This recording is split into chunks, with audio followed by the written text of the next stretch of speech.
Mariing kinondena ng Canada at Japan ang pinakabagong harassment na ginawa ng Chinese Coast Guard sa mga barko ng Pilipinas sa Sabina Shoal sa may West Philippine Sea.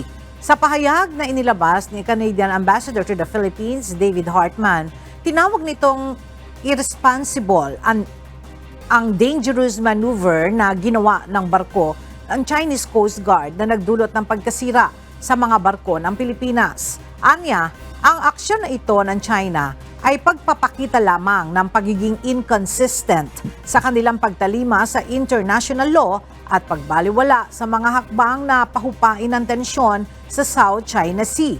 Nagpahayag din ng pagkabahala ang Japan sa panibagong agresibong aksyon ng China at iginiit na hindi dapat kinukonsinti ang paglabag ng mga ito sa navigational rights. Anila, lalo lamang itong pinalalala ang tensyon sa Indo-Pacific region.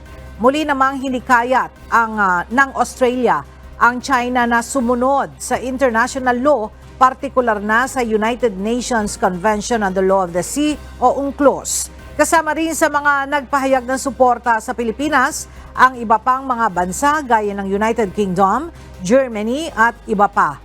Nauna na rin kinondena ng Estados Unidos ang pinakabagong insidente ng harassment ng China sa mga barko ng Pilipinas sa loob ng West Philippine Sea.